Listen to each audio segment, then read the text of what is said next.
Muy buenos días a todos.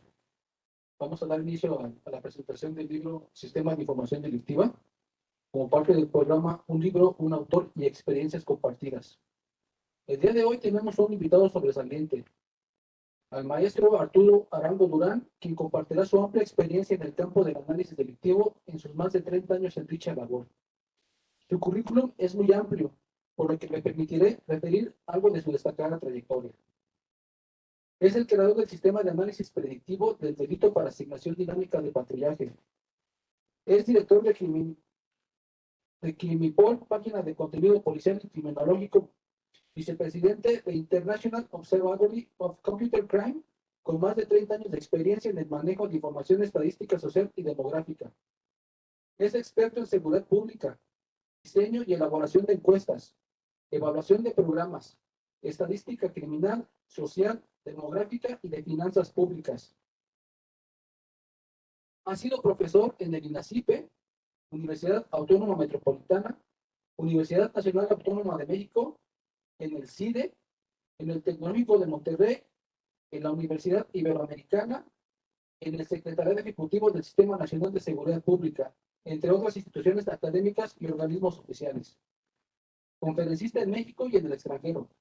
Ha brindado clases de prevención y reducción del delito, análisis delictivo, prevención del delito e inteligencia policial. Participó en el programa Ciudad Segura de la Ciudad de México, donde colaboró durante más de 3 años.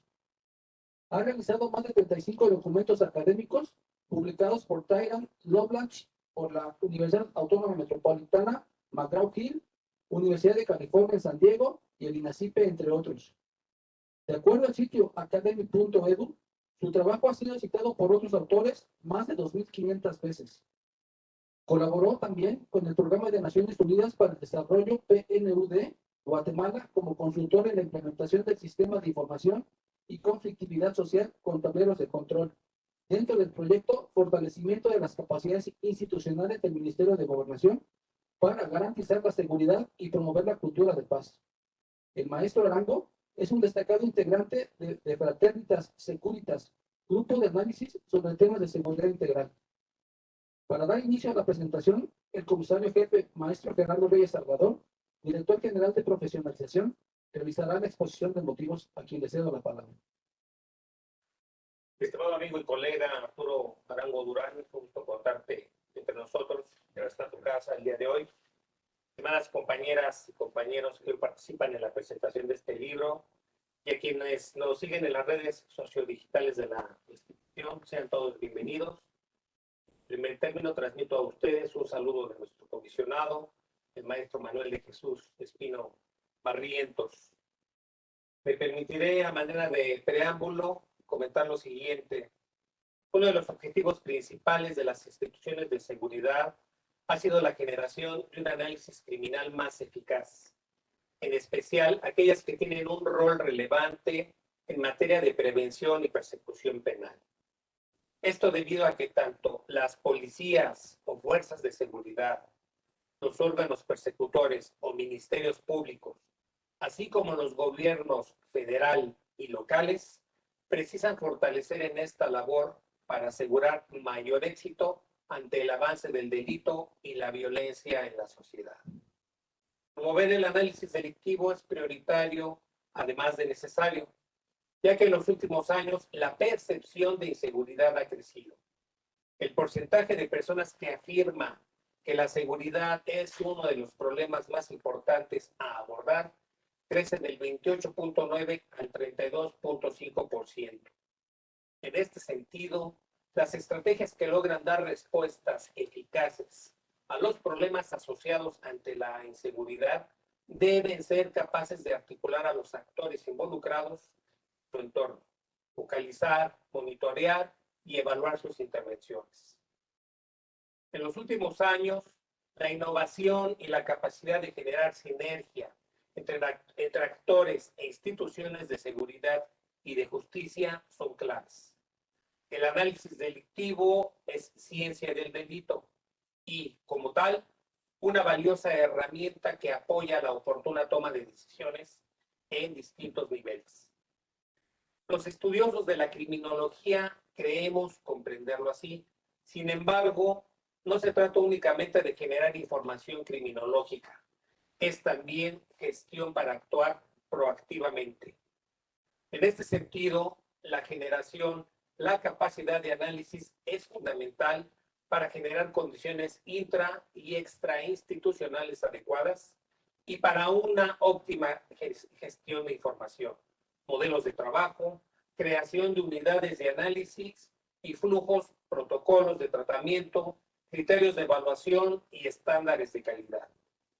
En este contexto del diseño y ejecución de políticas criminales y de intervenciones en seguridad, se ha trabajado institucionalmente abordando el desafío de promover condiciones socioinstitucionales necesarias para una mejor gestión de la seguridad y la justicia en nuestro país, con la convicción de que sin análisis criminal y sin una óptima gestión de información, será aún más difícil reducir focos delictuales, identificar y detener organizaciones delictivas y resolver problemas que generan inseguridad y factores de riesgo.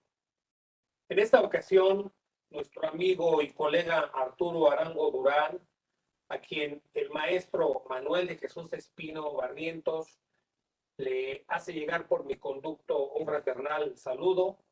Le agradecemos su tiempo y abordará un conjunto de recomendaciones producto de su experiencia, que nace de su enorme capacidad intelectual, académica y de campo, así como de intervención e intercambio permanente con especialistas e interlocutores que han colaborado en el mismo tema, no solamente en el ámbito nacional, sino a nivel internacional.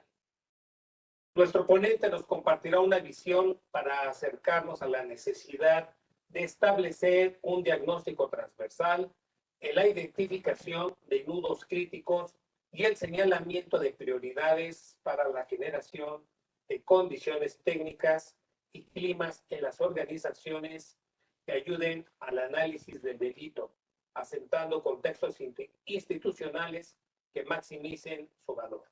Es un honor para nosotros tenerte en el Servicio de Protección Federal y estamos ansiosos de escuchar de tu experiencia. Pues muchas gracias, Gerardo. Gracias por invitarme. Realmente me siento orgulloso aquí en septiembre. Bueno, primero, estar vivo. Y segundo, mira, rodeado de gana y la verdad es que es un orgullo. Fíjate que esta situación de los datos y demás, que no se puede medir, lo que no se puede comprender, no se puede. Entonces es ahí donde empezamos, basado en algunas experiencias, de fundaciones, con el imperio, donde Harry Seldon, un psicoinstructor, dice, oye, fíjate que va a pasar esto, ¿no? Y entonces él se empieza a meter con los datos y todo. Fue cuando yo daba clases, me acuerdo, en la UAP, Iztapalapa, de econometría. Y bueno, pues, que vaya más allá de lo que estamos ahorita trabajando, ¿no?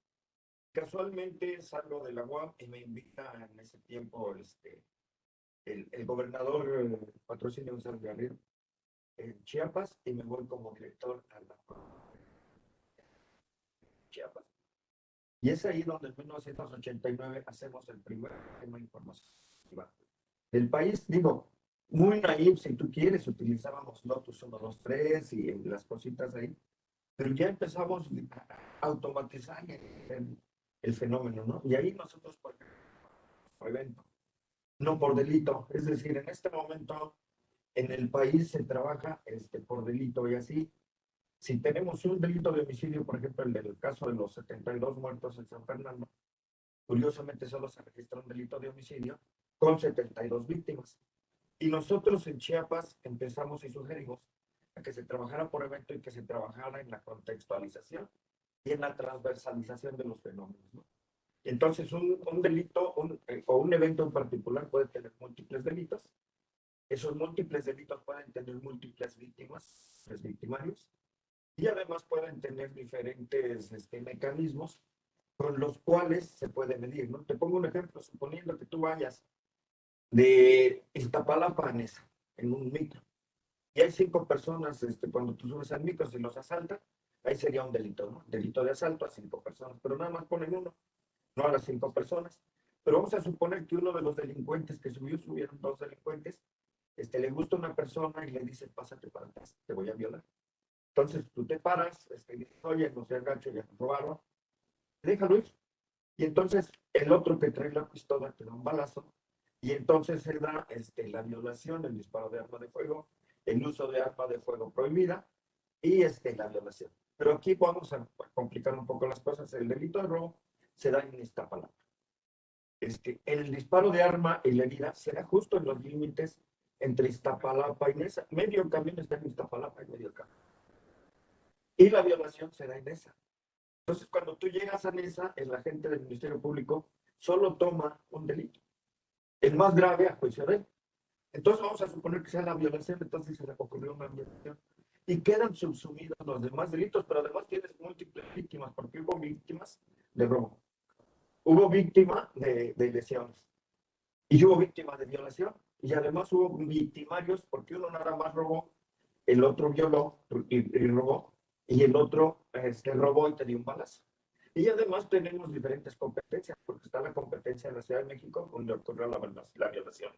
La competencia del Estado de México, donde ocurrió, la competencia de la Ciudad de México, donde ocurrió el asalto. La competencia del Estado de México, donde ocurre la violación. Y hay conflicto en donde se dieron las heridas de lesión. Pero además, si complicamos más las cosas, suponiendo que a los 3 días te mueres justamente por consecuencia del disparo, entonces el delito tendría que modificarse. Y ya no sería violación el más grave, sino el homicidio. Y entonces ahí, lamentablemente, nuestro sistema tiene esa posibilidad de hacer ese tipo de situaciones. Entonces es donde surge justamente el libro que ustedes están viendo aquí atrás de mí. Lo tengo por acá, y surge el libro del Sistema de Información Delictiva. Este libro, bueno, se publica en el año 2004. Lo publica la Universidad de California en San Diego y el INACIPE. Y ahí, fíjense, hay una cosa muy curiosa, nuestro amigo Rafael Luis Carrero, que en paz descanse, que me adoptó en algún momento, que fue mi padre putativo junto con mi hijo Luis Arturo Arango, en este tipo de situaciones. Entonces escribió eso que ustedes están viendo a la pantalla.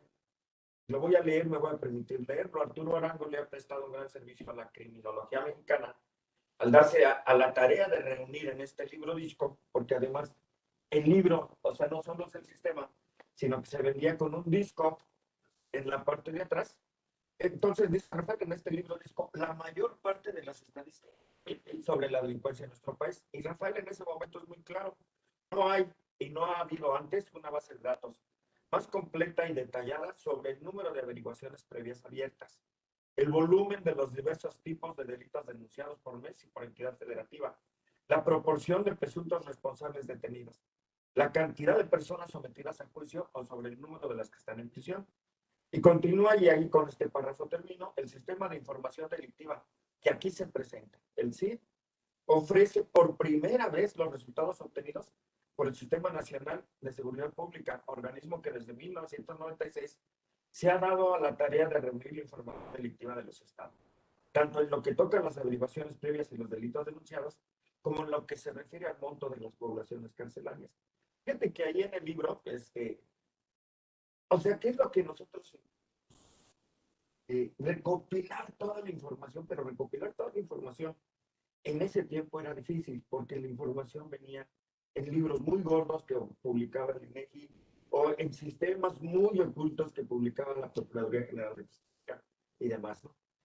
Voy a tener que interrumpir. Sí, adelante. ¿Me permites?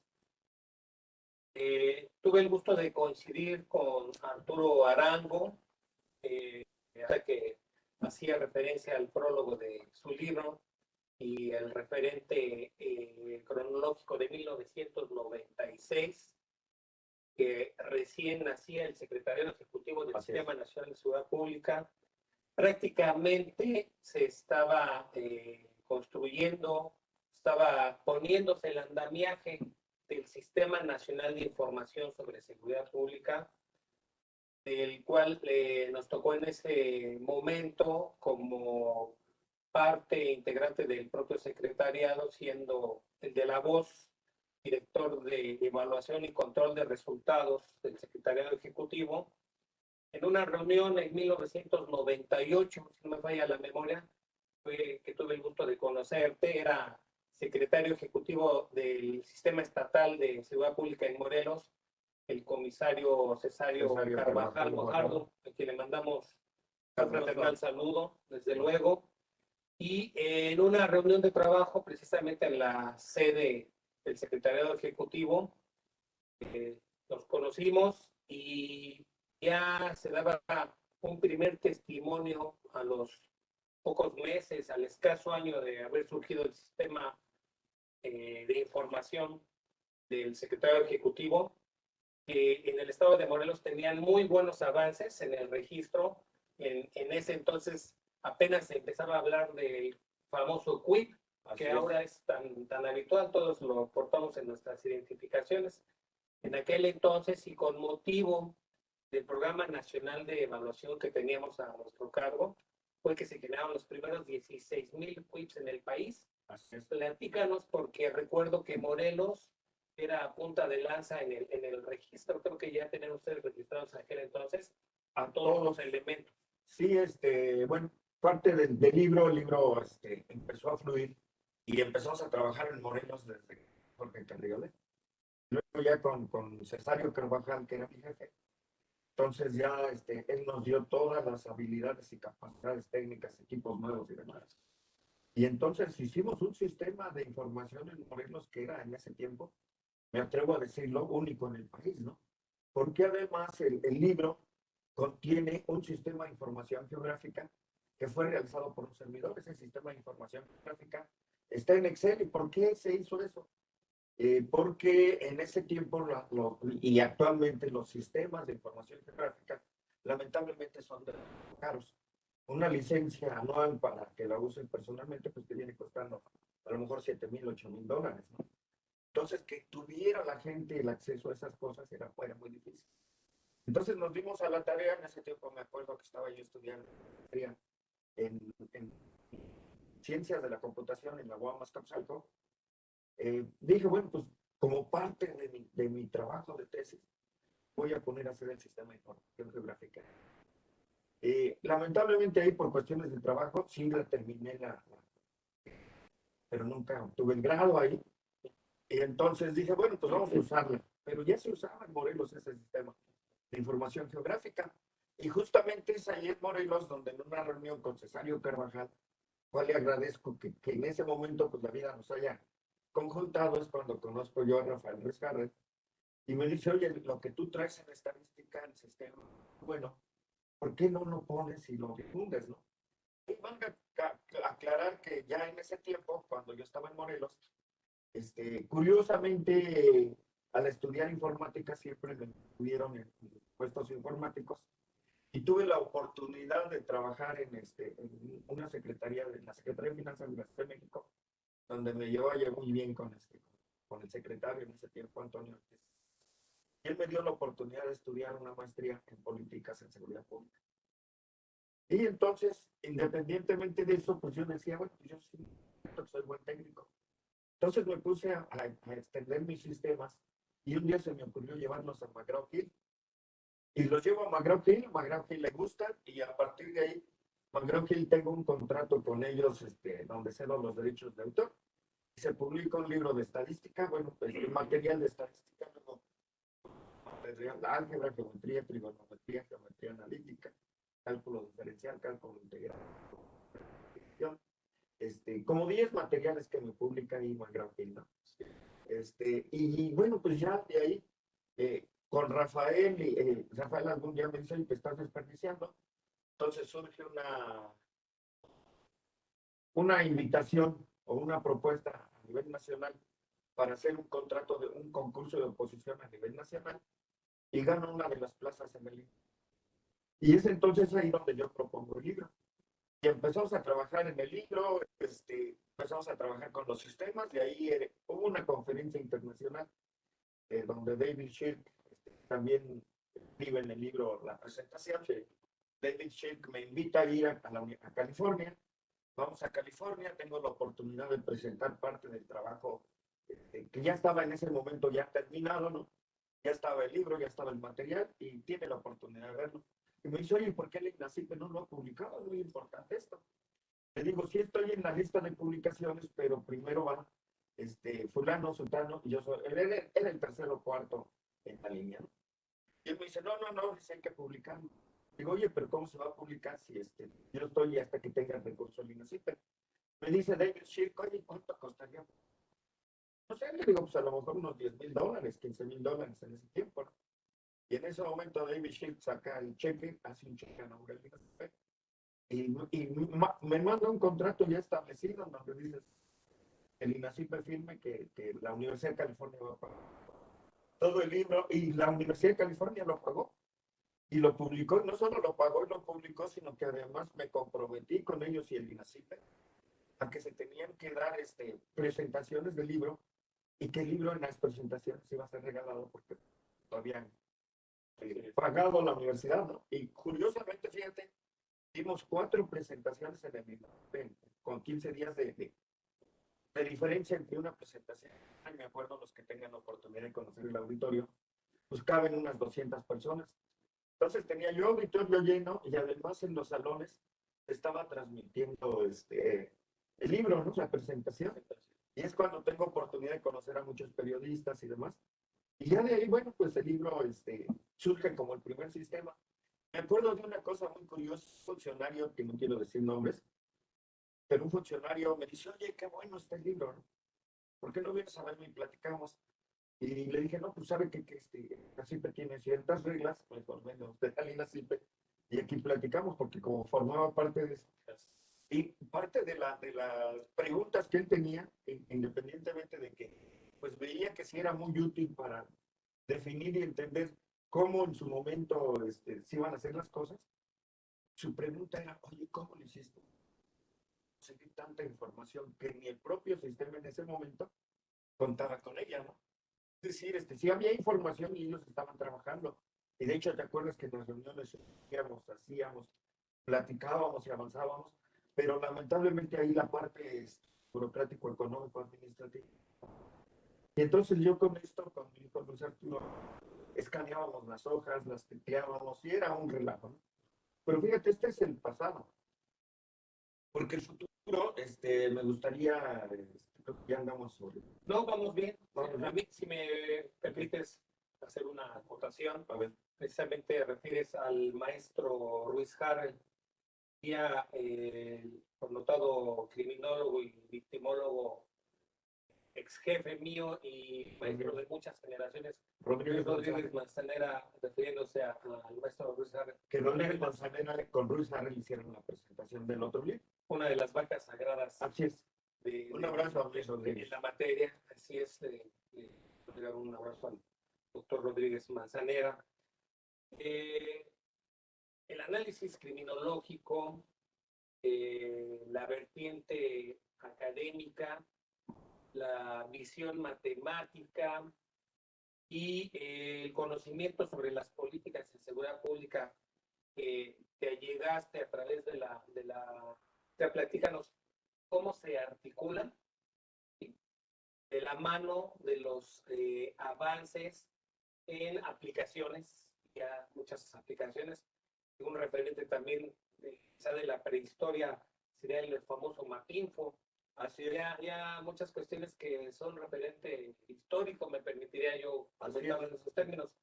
Como a la luz de las necesidades actuales, del detonante de inseguridad que no solamente estaría viviendo nuestro país, nuestra nación, no es un fenómeno a nivel nacional, cómo logra el matemático, el analista, el estudioso de criminología y de las políticas públicas en materia de seguridad, cómo logra articular todo ese conocimiento, todo ese bagaje, toda esa expertise, intercambio de conocimientos con referentes en el mundo de la criminología, cómo logra el maestro Arturo Arango articular todo eso, actualizar un sistema predictivo criminológico? Fíjate que es muy interesante esa pregunta porque en su momento en el INACIPE tuve oportunidad en una reunión de la IACA, de la cual soy miembro desde esa época,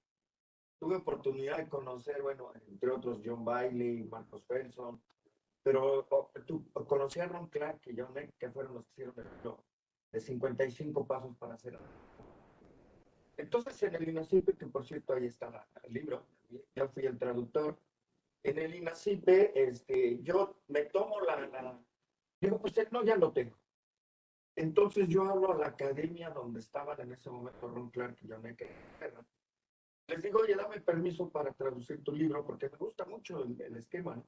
Entonces yo empiezo a sentir que hacía falta no solo el análisis, sino el dato que le diera calidad al análisis, ¿no? Porque aquí, y la verdad se ha dicho, hay muchas reuniones de criminólogos y demás en donde siempre dejan a los datos de lado.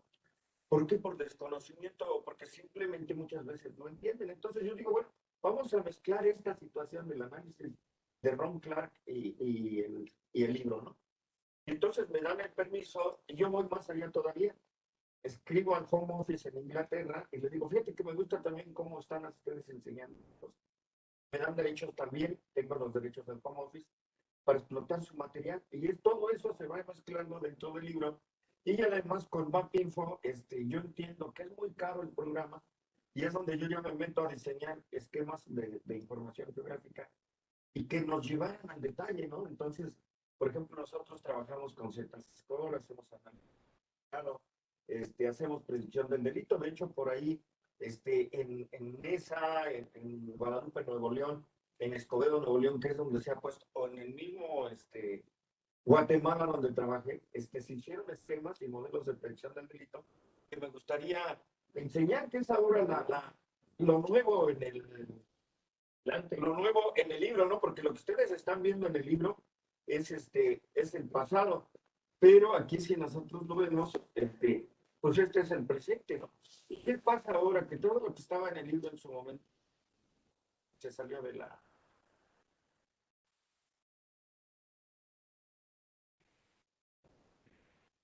Estamos ya. Entonces, todo lo que estaba en el libro en su...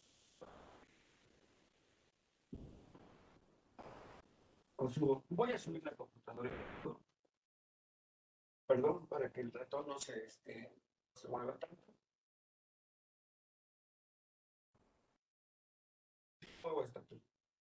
Lo que pasa es que a mí sí soy medio... Si ustedes le pican aquí un observatorio,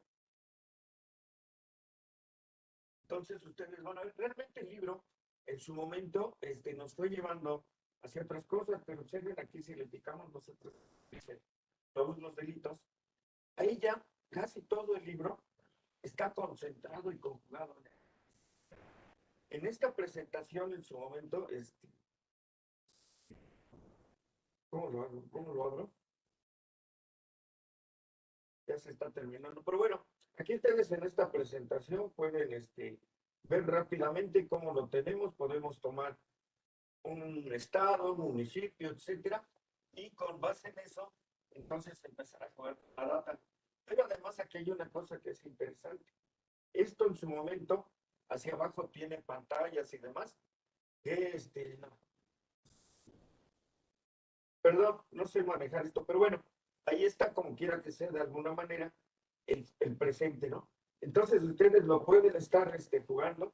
Hacia abajo tiene pantallas, no sé manejar bien lo confieso, la máquina Apple que me prestaron aquí, porque por cuestiones de seguridad no logramos como conectar mi equipo.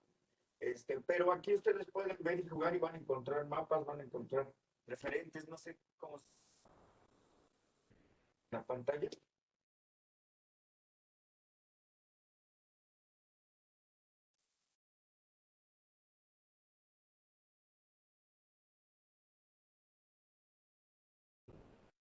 Soy malo en esto. Pero definitivamente ahí ustedes jueguen y si no, pues pueden conectarse conmigo ahí en Crimipol, aquí está mi logo, sí, crimipol.com.mx, como pueden ver. Hacia abajo tiene unas flechitas, entonces las flechitas dicen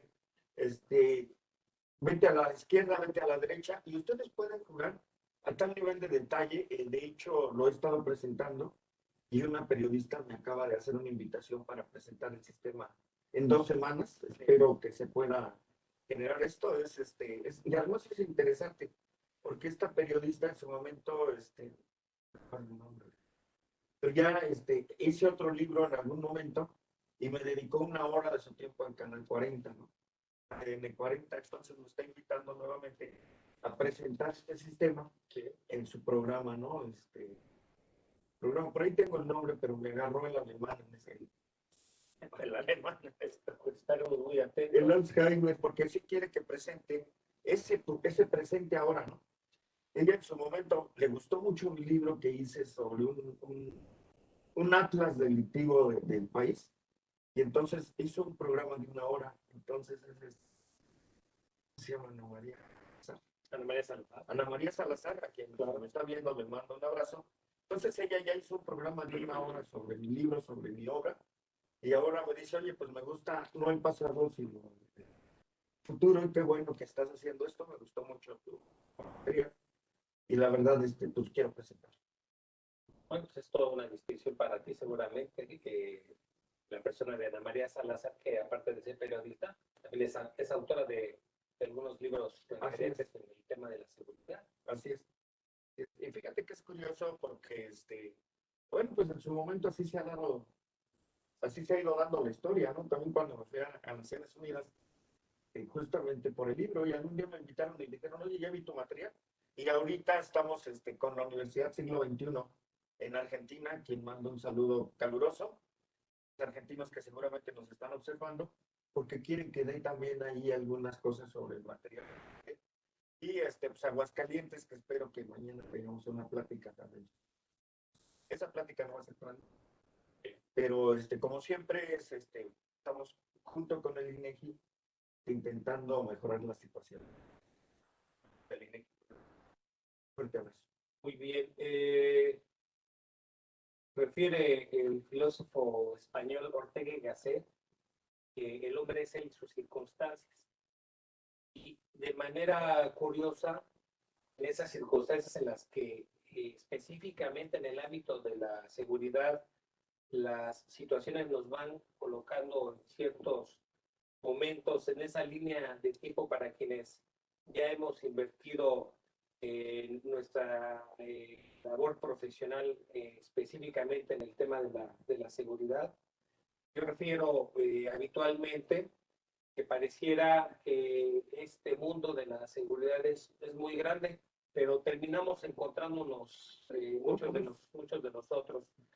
Te conocí, les refería a quienes nos están escuchando, quienes siguen esta transmisión, que nos conocimos en el 98 en Morelos, y después volvemos a coincidir cuando tú eras director de estadística en el ICESI.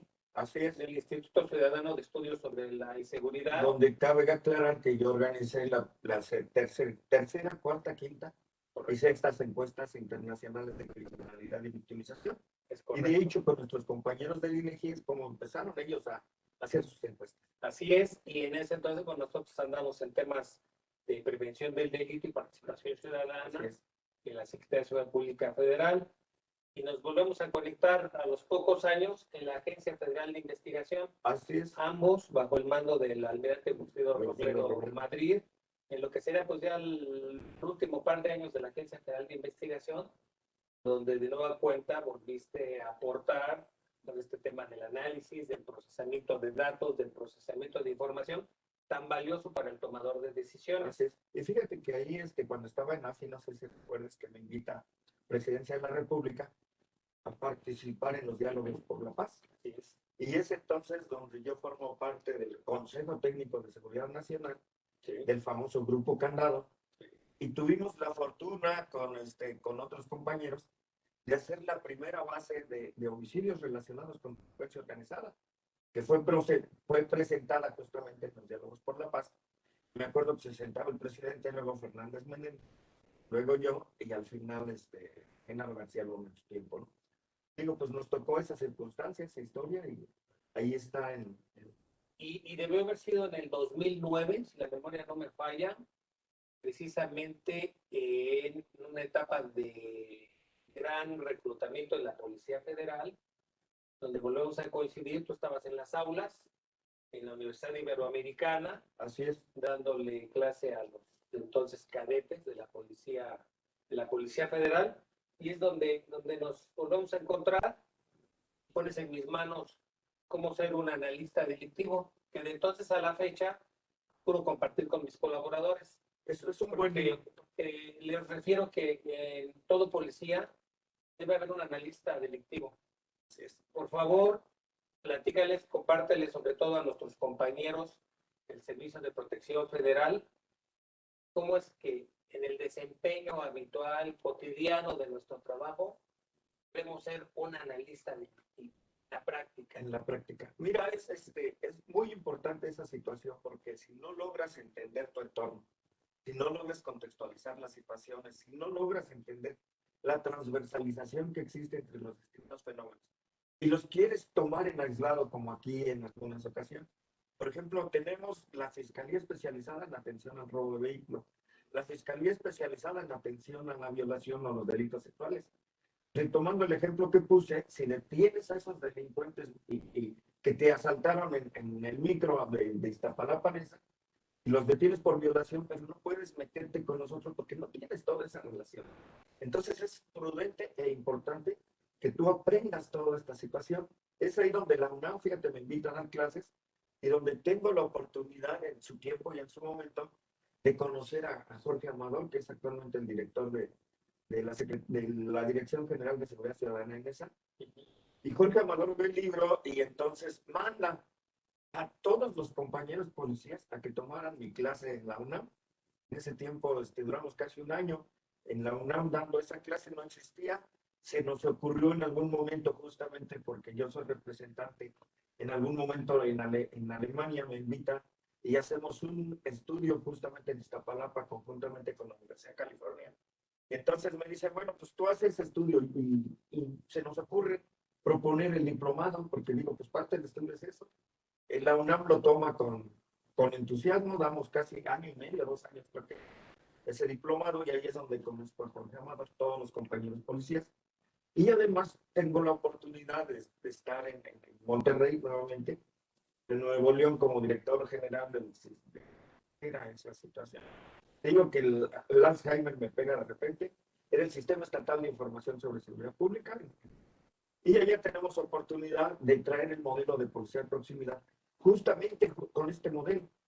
Y entonces conocemos el modelo CEPTER en su momento, también aquí lo traen a México, yo me siento a platicar con la que trae el modelo, y empezamos a generar todo un esquema de análisis que afortunadamente en su tiempo y en su momento los alcaldes de Escobedo, Nuevo León, Clara Luz, la alcaldesa de Guadalupe, Ivonne, que fue candidata a gobernadora, y el alcalde Nesa, toman esto y lo llevan a tal nivel, incluso ahorita, por ejemplo, parte, digo, no quiero decir que todo el trabajo de uno, ¿no? Porque es un trabajo en equipo y conjunto, pero parte ahora del modelo nacional de policía, de justicia cívica y proximidad, está basado justamente en las experiencias y enseñanzas que ha dejado Nezahualcóyotl y Escobedo, Nuevo León y Guadalupe, ¿no?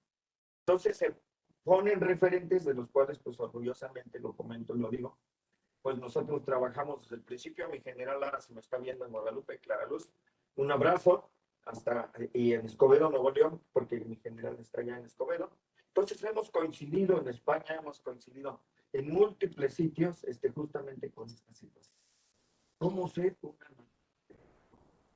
Esto te lleva de la mano a que entiendas y comprendas tiempos, momentos, que puedas encadenar patrones, tendencias y series, que puedas entender cuál es el delito prevenible, cuál es el delito no prevenible, cómo moverte en situaciones. Y fíjate que es curioso, en Iztapalapa, cuando hice el estudio, el sector oasis, que se supone que es uno de los más peligrosos del país, parte de mis recomendaciones derivadas de ese estudio fueron que mandaran a sus policías a dormir a las 11 de la noche y los regresaran a las 6 de la mañana. Y me dice el alcalde de Iztapalapa en ese tiempo, ¿no? Me dice, bueno, ¿y por qué quieres hacer eso? Le digo, porque el delito que está ocurriendo en la noche en el sector oasis el 90% es delito no prevenible. Y dice, pero ¿cómo si son homicidios y hay lesiones? Le digo, sí, pero son homicidios que se dan al interior de domicilios y lesiones que se dan al interior de domicilios. Entonces, aunque tú tengas una gran gama de patrullaje establecida en la calle, no tiene sentido porque de todos modos se ponen a tomar, se acuerda el compadre que el compadre le andaba persiguiendo a la comadre, saca la bala y lo mata, ¿no? Y entonces, cuando tú entiendes esas situaciones o entiendes que todos los modelos de análisis pueden ser incluso de no atención por parte de la policía, entonces empiezas a resolver situaciones. Fíjate, tuvimos un fenómeno muy curioso en en un municipio de Morelos, hay un balneario ahí muy famoso. Pero bueno, el chiste es de que ahí nos metemos a hacer el estudio, encontramos que el 90% de los problemas que tenía la policía eran de meones y borrachos. Y entonces pudimos haber sacado a toda la policía a macanear a los borrachos, ¿no?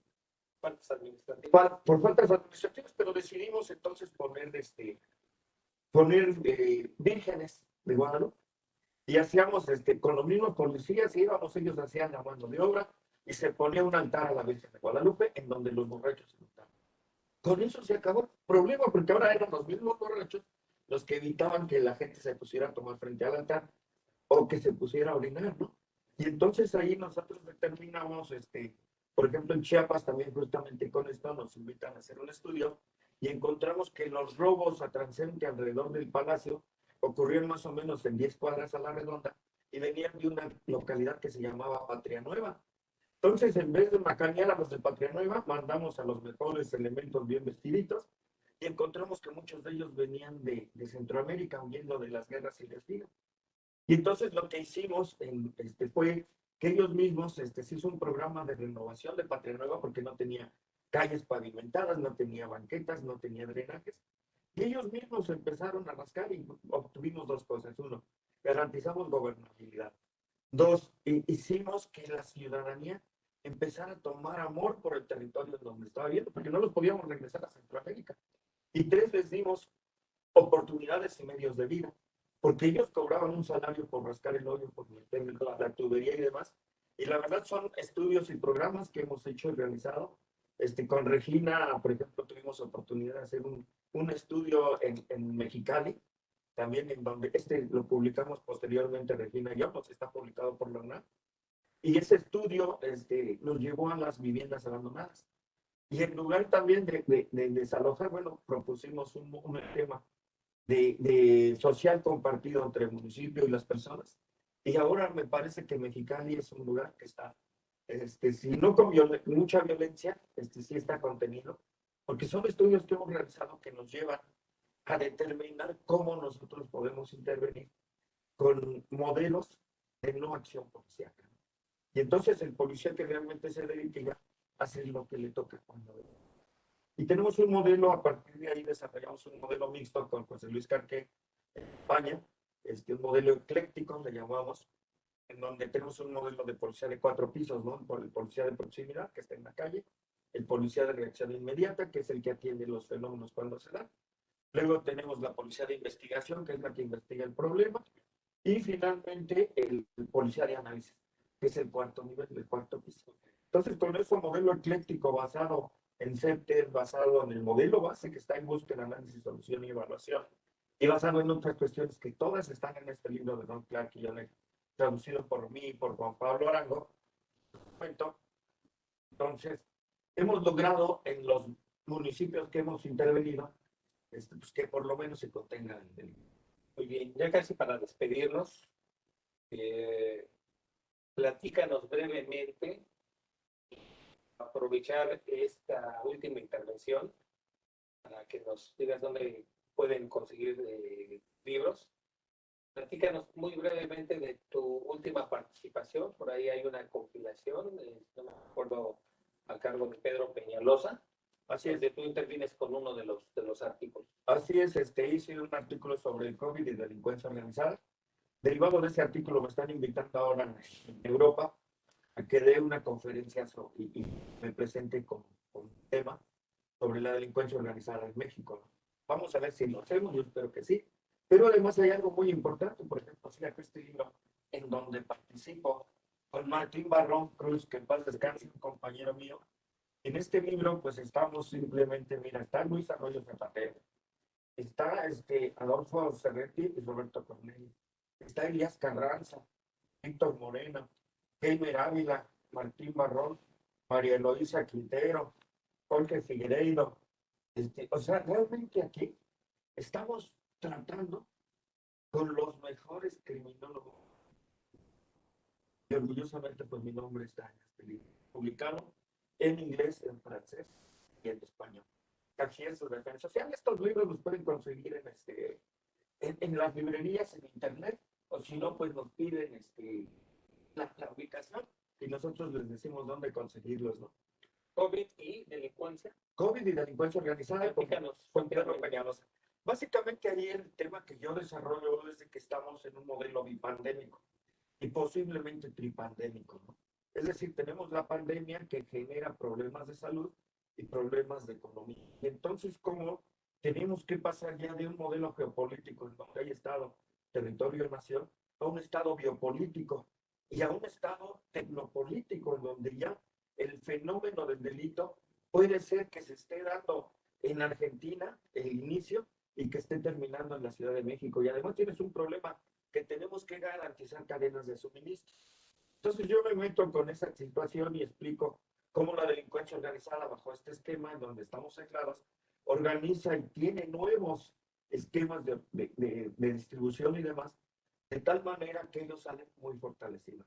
Y además, cómo ellos obtienen control social, porque al ser los que tienen la mano en ese momento, pues son los que le pueden estar dando modos y medios de vida al ciudadano. De tal forma que el Estado tiende a desaparecer, hay un retiro del Estado y hay una aproximación, digamos, casi feudal de parte de la delincuencia organizada. Y ese retiro del Estado, es una idea mía, se da en el norte del país y bajo un esquema gramsciano estaríamos en un bloque histórico en donde, desde mi perspectiva, espero equivocarme, estaríamos observando en este momento el nacimiento de la hermana república. Los Estados Unidos no golpean a los Estados Unidos administran. Y si los Estados Unidos administran y tenemos control en este momento, por ejemplo, está Tamaulipas, Veracruz, el narco, Tabasco, el narco que tiene frontera con Guatemala. Los mexicanos somos en ese sentido muy trabajadores, entonces ya tenemos control en Guatemala, Honduras, Nicaragua, El Salvador, Panamá, y llegamos justo a la frontera.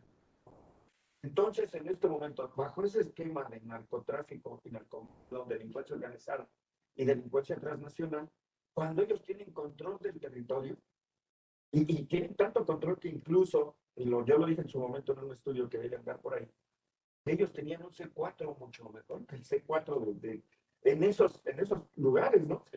Entonces, realmente nosotros estaríamos viviendo bajo este esquema, en este bloque histórico que yo estoy imaginando, estaríamos viviendo el nacimiento de la hermana República del Golfo, porque definitivamente el narco en México deviene como uno de los principales empleadores.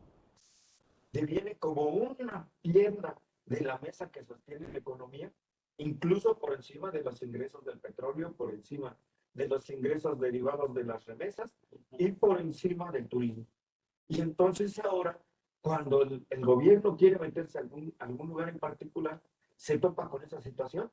Y tan grave es ese asunto que me acuerdo que el anterior presidente no logró ir a hacer a Tamaulipas una inauguración porque el narco se lo pidió. Y actualmente hay gasolineras y hay lugares en Tamaulipas particularmente donde le dicen, tú no puedes abastecer a los vehículos del ejército ni de la Guardia Nacional. Entonces, ¿qué estamos nosotros viviendo? Bajo este esquema de geopolítica, tenemos que transformarnos al esquema biopolítico, es decir, garantizar salud y empleo. ¿Y quién lo está garantizando? Está garantizando en este momento, lamentablemente. Si tú llegas y haces una encuesta como la que hicimos nosotros alguna vez en Juárez, oye, ¿qué espera la ciudadanía de la policía? Y la ciudadanía dijo que la policía no vaya, que nos dejen trabajar. Porque los ingresos derivados de la delincuencia, pues obviamente son mucho mayores. Imagínate aquí, tú acabas con una carrera después de tantos años de licenciatura y es real, y te pagan 12,000, 15,000 pesos. Y el narco te dice, oye, vente a trabajar, te doy tu camionetita, te voy a dar los pesos. Estar ahí, entonces, ¿cuál es la decisión, no? Dices, no estudio, tengo camioneta, tengo vehículo, me la paso al pero estoy siendo o formando parte de un grupo que, por ejemplo, en Reynosa, tú vas a llegar y no encuentras graffiti. Tú vas a llegar y no encuentras problemas así de ruido urbano ni nada. Porque quien controla, justamente, si te hayan grafiteando, llegan, te ponen en un carro y te dan. Si te estás peleando con otro compañero, llegan y te dan tus tablas. Entonces, ante esa situación es lo que yo un poco plasmé en el artículo que es de Pedro Peñalosa, a quien le mando un caluroso abrazo. Con Pedro Peñalosa hemos participado, creo que en 4 o 5 libros, quien ha sido el coordinador, y pues somos amigos también de hace muchos años. ¿Qué más hace Pedro Peñalosa? Pues el tema da para todo el día. No, olvídame, y pregúntame a mí, yo me la paso ya entrando en estos temas. Yo, aparte de divertirme, me gusta, ¿no? Y la verdad es que me siento feliz que me hayas invitado. Y muchas gracias a todos los que nos están mirando. Un abrazo desde acá. Y recuerden, crimipol.com.mx. Y un abrazo además a mi jefe en este momento, Jorge Amado, que me dio la posibilidad de estar en este espacio compartiendo con ustedes experiencias. Y además ahora con Jorge, pues estamos intentando, aparte de que el modelo que ya tiene es exitoso, pues ahora estamos metiéndonos con la parte de análisis y mejorándolo, porque hasta donde lo... Te agradecemos tu tiempo, compartir de capacidad de análisis, que no solamente ha quedado plasmada en los libros, sino que has llevado a las aulas ya por menos un par de generaciones y en hechos tangibles en tu aportación a las instituciones de seguridad pública de este país, de los 3 ámbitos.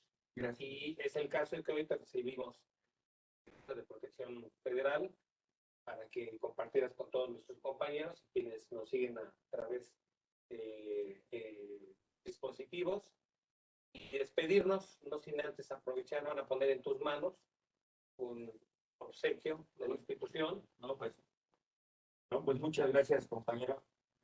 La verdad es que me emociona recibir esta taza, pues voy a estar ahí en mi lugar y mi habitáculo. Te agradezco mucho, Gerardo, que me hayas dado la oportunidad. No, al contrario, los agradecidos somos nosotros, y hacerte entrega de una constancia, que daré lectura. Se entrega la presente constancia al maestro Arturo Arango Durán por su destacada presentación del libro Sistema de Información Delictiva, que, como todos fuimos testigos, fue más allá de la mera referencia de esta obra, siendo hoy 8 de septiembre del 2021 en la Ciudad de México, desde las instalaciones del Servicio de Protección Federal. Mucho gusto. Pues muchas gracias, Gerardo. Hoy seguiremos compartiendo. Muchas Y gracias. seamos felices hoy. No lo dejemos para mañana. Despedimos esta transmisión. Muchas gracias por su atención. Gracias. Gobierno de México.